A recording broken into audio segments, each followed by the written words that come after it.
शांति। 23 नवंबर 2024 प्रातः मुरली। ओम शांति। बाप दादा मधुबन। आज बाबा ने सुनाया, मीठे बच्चे, देही अभिमानी बनकर सर्विस करो तो हर कदम में सफलता मिलती रहेगी। देही अभिमानी बनकर सर्विस करो तो हर कदम में सफलता मिलती रहेगी। आज की मुरली से बाबा ने प्रश्न किया, किस स्मृति में रहो तो देह अभिमान नहीं आएगा? किस स्मृति में रहो तो देह अभिमान नहीं आएगा? उत्तर, सदा स्मृति रहे कि हम गॉडली सर्वेंट है। सर्वेंट को कभी भी देह अभिमान नहीं आ सकता।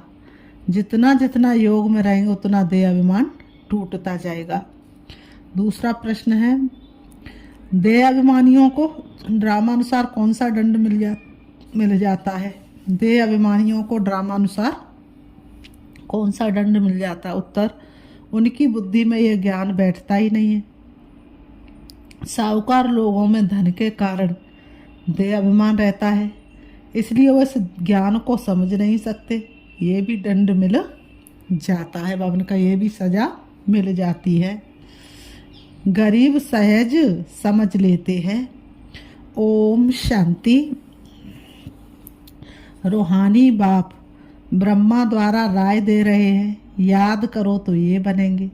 सतो प्रधान बन अपने पैराडाइज राज्य में प्रवेश करेंगे। ये सिर्फ तुमको नहीं कहते हैं, परंतु ये आवाज़ तो सारे भारत बल्कि विलायत में भी जाएगा। सबके पास बहुतों को साक्षात्कार भी होगा। किसका साक्षात्कार होना चाहिए?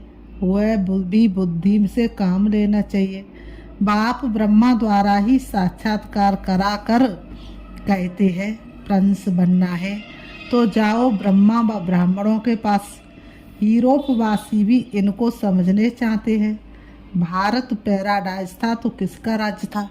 भारत जब स्वर्ग था तो किसका राज्य था? यह पूरा कोई जानते नहीं है। भारतीय हेवन स्वर्ग था। अभी तुम सबको समझा रहे हो। यह सहज राजयोग है जिससे भारत स्वर्ग अथवा हेवन बनता है। विलायत वालों की फिर भी बाबा कहते बुद्धि कुछ अच्छी है। विलायत वालों की फिर भी बुद्धि कुछ अच्छी है, वह झट समझेंगे। तो अब सर्विसेबल बच्चों को क्या करना चाहिए? बाबा पूछ रहे हैं, सर्विसेबल बच्चों को क्या करना चाहिए? बाबा कहते उन्हों को ही डायरेक्शन देने पड़ते हैं। बच्चों को प्राचीन राजयोग सिखाना है। तुम्हारे पास म्यूजियम प्रदर्शनी याद में बहुत आते हैं, ओपिनियन लिखते हैं कि ये बहुत अच्छा कार्य कर रहे हैं, परंतु खुद समझते नहीं हैं। थोड़ा कुछ टच होता है तो आते हैं, फिर भी गरीब अपना अच्छा भाग्य बनाएंगे वो तुरंत ही कुर्बान हो जाते हैं। अमीरों को तो अमीरी का डर होता है, कहीं हमारी संपत्ति न ले ले, और गरीब तो होते ही हैं भगवान के बच्चे, तो झट कुर्बान जाते और समझने का पुरुषार्थ करेंगे। साहूकारों को तो पुरुषार्थ करना नहीं है। देह अभिमान बहुत है ना, तो ड्रामा अनुसार जैसे बाबा ने दंड दे दिया है, फिर भी उन द्वारा आवाज़ कराना पड़ता है। विलायत वाले तो ये नॉलेज चाहते हैं, सुनकर बहुत खुश हो जाए। विलायत वाले तो इस नॉलेज को सुन कर के बहुत खुश हो जाए। गवर्नमेंट के ऑफिसर्स पिछाड़ी कितनी मेहनत करते हैं, परंतु उन्हें फुर्सत ही नहीं है। उन्हों को बल घर बैठे साक्षात्कार भी हो जाए तो भी बुद्धि में नहीं आएगा।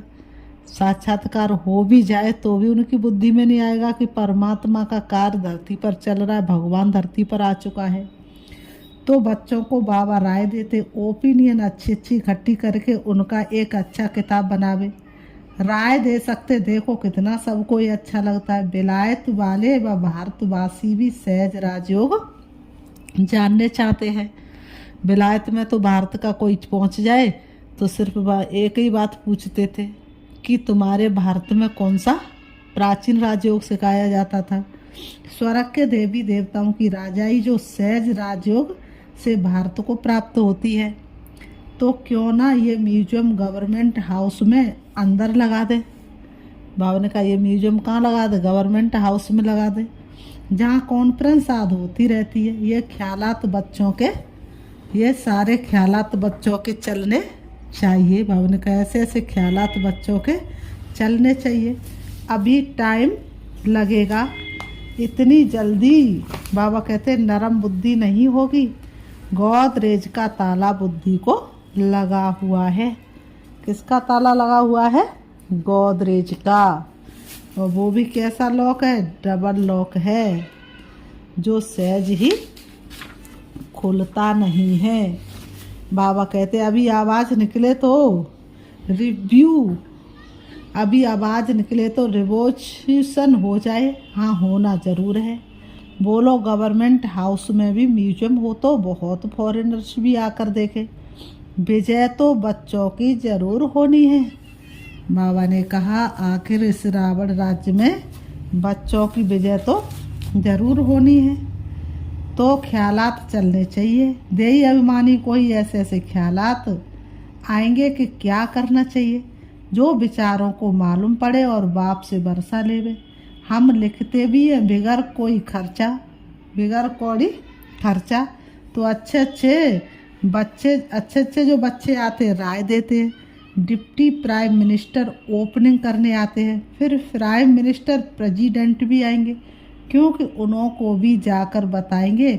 ये तो वंडरफुल नॉलेज है। सच्ची शांति तो ऐसे स्थापन होनी है, जचता है, समझानी भी है।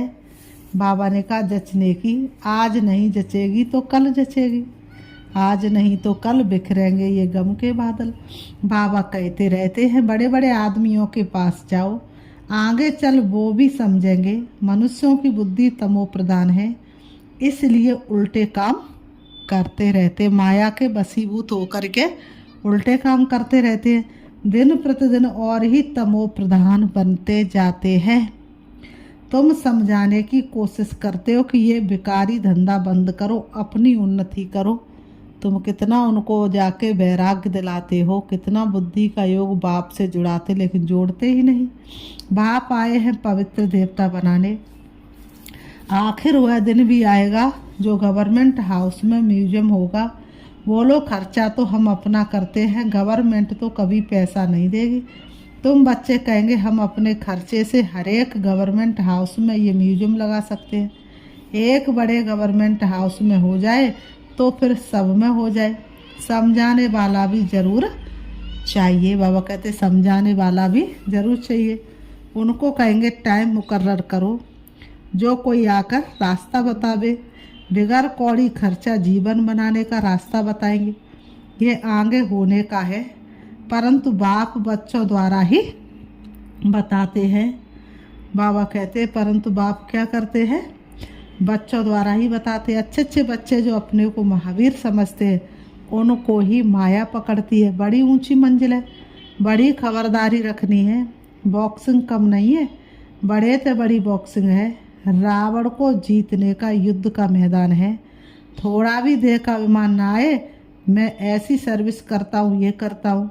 हम तो गॉडली सर्वेंट है। बाबा ने कहा थोड़ा भी देह का अभिमान नहीं आना चाहिए कि हम तो इतनी ऊंची सर्विस करते, ये करते।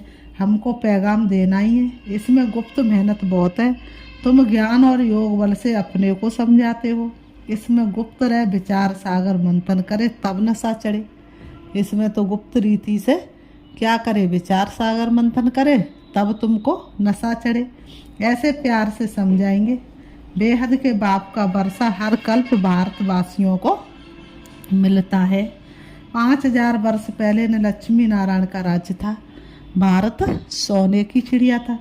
अभी तो कहाँ जाता है वैश्यालय, सतयुग है शिवालय। वह है शिव बाबा की स्थापना, ये है रावण की स्थापना। रात दिन का फर्क है। बाबा ने कहा इसमें, इस दुनिया में और उस दुनिया में रात दिन का फर्क है। बच्चे फील करते बरोबर हम क्या बन गए थे। बाबा आप समान बनाते हैं। मूल बात है देही अभिमानी बनना है। देही अभिमानी बन विचार करना होता है कि आज हमको फलाने प्राइम मिनिस्टर को जाकर समझाना है। बाबा कहते हैं उनको दृष्टि दे तो साक्षात्कार हो सकता है। प्राइम मिनिस्टर को दृष्टि दे तो साक्षात्कार हो सकता है, तुम दृष्टि दे सकते हो। अगर देही अभिमानी होकर रहो तो तुम्हारी बैटरी बढ़ती जाएगी।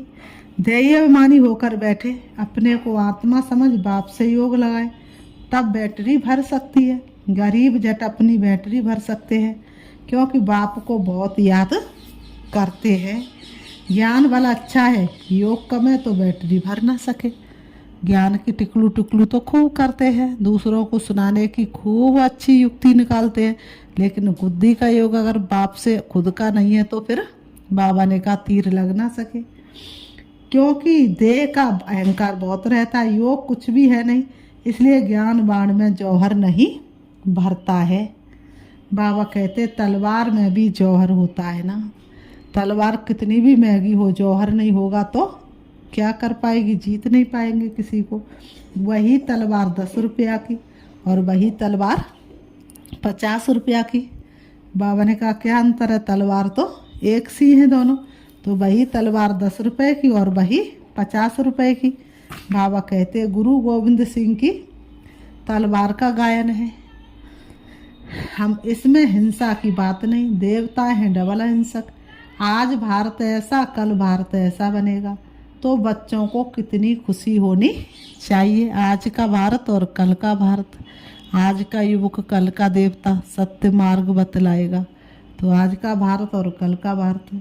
कल हम रावण राज्य में थे तो बाबा ने कहा नाक में दम था, पता ही नहीं था कर्मों का क्या हिसाब किताब है। अब तो ड्रामा का ज्ञान, कर्मों की गुआगति का ज्ञान, सृष्टि चक्र का सारा ज्ञान बुद्धि में आ गया, तो बिल्कुल जीवन ही बदल गया। तो आज हम परम पिता परमात्मा के साथ रहे हुए हैं, और कल जब हम रावण के साथ में थे तो बहुत दुखी थे, तो भगवान का साथ मिला तो सुखी जीवन बना। अब तुम ईश्वरी परिवार के हो, सतयुग में तुम होंगे देवी परिवार के। अब स्वयं भगवान हमको पढ़ा रहे हैं।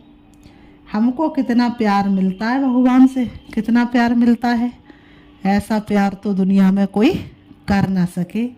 आधा कल्प रावण का प्यार मिलने से बंदर बन पड़े हैं। रावण के प्यार ने क्या कर दिया, बंदर बना दिया। अब बेहद बाप का प्यार मिलने से तुम देवता बन जाते हो। 5000 वर्ष की बात है, उन्होंने लाखों वर्ष लगा दिए हैं। ये भी तुम्हारे जैसा पुजारी था।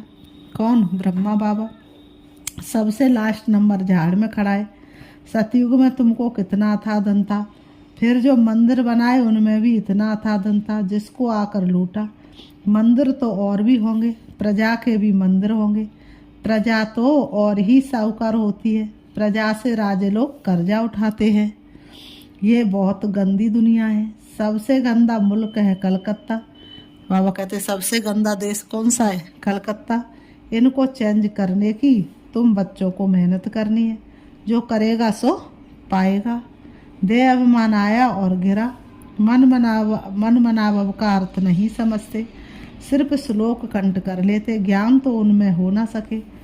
बाबा कहते सिवाय तुम ब्राह्मणों के कोई मठ पंथ वाला देवता बन ना सके। प्रजापिता ब्रह्मा कुमार कुमारियाँ ब्राह्मण बनने बगैर देवता कैसे बन सकेंगे। जो कल्प पहले बने हैं वही बनेंगे, टाइम तो लगता है ना। बाबा कहते जो कल्प पहले बने वही बनेंगे, टाइम तो लगता है ना। झाड़ बड़ा हो गया तो फिर वृद्धि को पाता जाएगा। चीटी मार्ग से व्यंग मार्ग होगा, बाप समझाते हैं। मीठे बच्चों बाप को याद करो, स्वदर्शन चक्र फिराओ। तुम्हारी बुद्धि में सारा 84 का चक्र है। बाबा कहते तुम्हारी बुद्धि में सारा 84 का चक्र है। तुम ब्राह्मण ही फिर देवता और क्षत्रिय घराने के बनते हो। सूर्यवंशी चंद्रवंशी का भी अर्थ कोई नहीं समझते हैं, मेहनत करके समझाया जाता है। एक आत्मा को सत्य ज्ञान बिठाने के लिए कितनी मेहनत लगती है, बाबा कहते हैं। तो बाबा ने कहा समझाया जाता है, फिर भी नहीं समझते हैं तो समझा जाता, अभी समय नहीं है। फिर भी आते हैं, समझते ब्रह्मा कुमारियों का बाहर में नाम ऐसा है, अंदर आकर देखते तो कहते ये बहुत अच्छा काम कर रहे हैं। ये तो मनुष्य मात्र के कैरेक्टर सुधारते हैं, देवताओं का कैरेक्टर देखो कैसा है। बाबा कहते देवताओं के चरित्र देखो कैसे हैं। संपूर्ण निर्विकारी बाप कहते काम महाशत्रु है। इन 5 भूतों के कारण ही तुम्हारा कैरेक्टर बिगड़ा हुआ है। जिस समय समझाते उस समय अच्छा बनते हैं, बाहर जाने से सब कुछ भूल जाता है। तब कहते 100 करे श्रृंगार। ये बाबा गाली नहीं देते हैं, समझाते हैं। दैवी चलन रखो, क्रोध में आकर भौंकते क्यों हो। बाबा कह रहे दैवी चलन रखो, क्रोध में आकर भौंकते क्यों हो। स्वर्ग में क्रोध होता नहीं। बाप कुछ भी सामने समझाते थे, कभी भी गुस्सा नहीं आता था। 4 से भाई बहन थे, ऐसे थोड़ी ना कि कोई देवता बने हुए हो। सभी बनने के लिए आए थे ना, तो बाबा किसी की कोई शिकायत सुन के समझाते थे, लेकिन क्रोध नहीं आता था। बाबा सब रिफाइन करके समझाते हैं। ड्रामा कायदे अनुसार चलता रहता है। ड्रामा में कोई भूल नहीं है। अनादि अविनाशी बना हुआ है। जो एक्ट अच्छी चलती है फिर 5000 वर्ष के बाद होगी। कई कहते हैं ये पहाड़ी टूटी फिर कैसे बनेगी। नाटक देखो, महल टूटे फिर नाटक रिपीट होगा, तो वही बने हुए महल देखेंगे। ये हूबहू रिपीट होता रहता है। समझने की भी ब्रेन हो चाहिए। कोई की बुद्धि में बैठना बड़ा मुश्किल होता है। वर्ल्ड की हिस्ट्री ज्योग्राफी है ना। राम राज्य में देवी देवताओं का राज्य था, उन्हों की पूजा होती थी। बाप ने समझाया है तुम ही पूज्य और तुम ही पुजारी बनते हो। हम सो का अर्थ भी बच्चों को समझाया है। बाबा ने हम सो का अर्थ भी समझाया है। हम ही सो देवी देवता, हम ही सो छत्री। बाजोली है ना, इनको अच्छी तरह समझना है। इस बाजोली के खेल को अच्छी तरह समझना है और समझाने की कोशिश करनी है। बाबा ऐसे नहीं कहते धंधा छोड़ो, नहीं, सिर्फ सतो प्रधान बनना है। हिस्ट्री ज्योग्राफी का राज समझकर समझाओ। मूल बात है मन बनाओ। अपने को आत्मा समझ बाप को याद करो तो सतो प्रधान बनेंगे।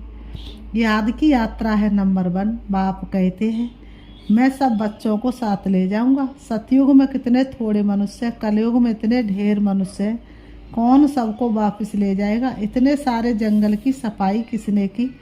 बागवान खिवैया बाप को ही कहते हैं। वही दुख से छुड़ाकर उस पार ले जाते हैं। पढ़ाई कितनी मीठी लगती है, क्योंकि knowledge is source of income है। तुमको कारून का खजाना मिलता है, भक्ति में कुछ नहीं मिलता। या पाँव पड़ने की बात नहीं, वह तो गुरु के आगे सो जाते हैं। इससे बाप छुड़ाते, ऐसे बाप को याद करना चाहिए। वह हमारा बाप है, ये समझ लिया है ना। बाबा से वर्षा जरूर मिलता है, वह खुशी रहती है। लिखते हम साहूकार के पास गए तो लज्जा आती थी। हम गरीब है, बाबा कहते गरीब हो और ही अच्छा है। साहूकार होते तो यहाँ आते ही नहीं। फिर बाबा कहते अच्छा मीठे मीठे सिखी लते बच्चों प्रति मात पिता बाप दादा का याद प्यार और गुड मॉर्निंग। रूहानी बाप की रूहानी बच्चों को नमस्ते। हम रूहानी बच्चों की रूहानी बाप दादा को याद प्यार और नमस्ते नमस्ते नमस्ते। धारणा के लिए मुख्य सार नंबर 1, सदा इसी खुशी व नशे में रहना है कि अभी हम ईश्वरी परिवार के हैं। स्वयं भगवान हमें पढ़ा रहे हैं, उनका प्यार हमें मिल रहा है, जिस प्यार से हम देवता बनेंगे। नंबर 2, इस बने बनाए ड्रामा को एक्यूरेट समझना है। इसमें कोई भूल हो नहीं सकती। जो एक्ट हुई फिर रिपीट होगी। इस बात को अच्छे दिमाग से समझकर चलो तो कभी गुस्सा नहीं आएगा। आज की मुरली से बाबा ने वरदान दिया, तूफान को तोहफा गिफ्ट समझ, सहज क्रॉस करने वाले संपूर्ण और संपन्न भव। तूफान को तोहफा गिफ्ट समझ, सहज क्रॉस करने वाले संपूर्ण और संपन्न भव। स्पष्टीकरण, जब सभी का लक्ष्य संपूर्ण और संपन्न बनने का है तो छोटी छोटी बातों में घबराओ नहीं। मूर्ति बन रहे हो तो कुछ हैमर तो लगेंगे ही। जो जितना आगे होता उसको तूफान भी सबसे ज़्यादा क्रॉस करने होते हैं, लेकिन वो तूफान उन्हों को तूफान नहीं लगता, तोहफा लगता है। ये तूफान भी अनुभवी बनने की गिफ्ट बन जाते हैं। इसलिए विघ्नों को वेलकम करो और अनुभवी बनते आगे बढ़ते चलो। आज की मुरली से बाबा ने स्लोगन दिया, अलवेलेपन को समाप्त करना है तो स्व चिंतन में रहते हुए स्व की चेकिंग करो। अलवेलेपन को समाप्त करना है तो स्व चिंतन में रहते हुए स्वयं की चेकिंग करो। अच्छा, ओम शांति।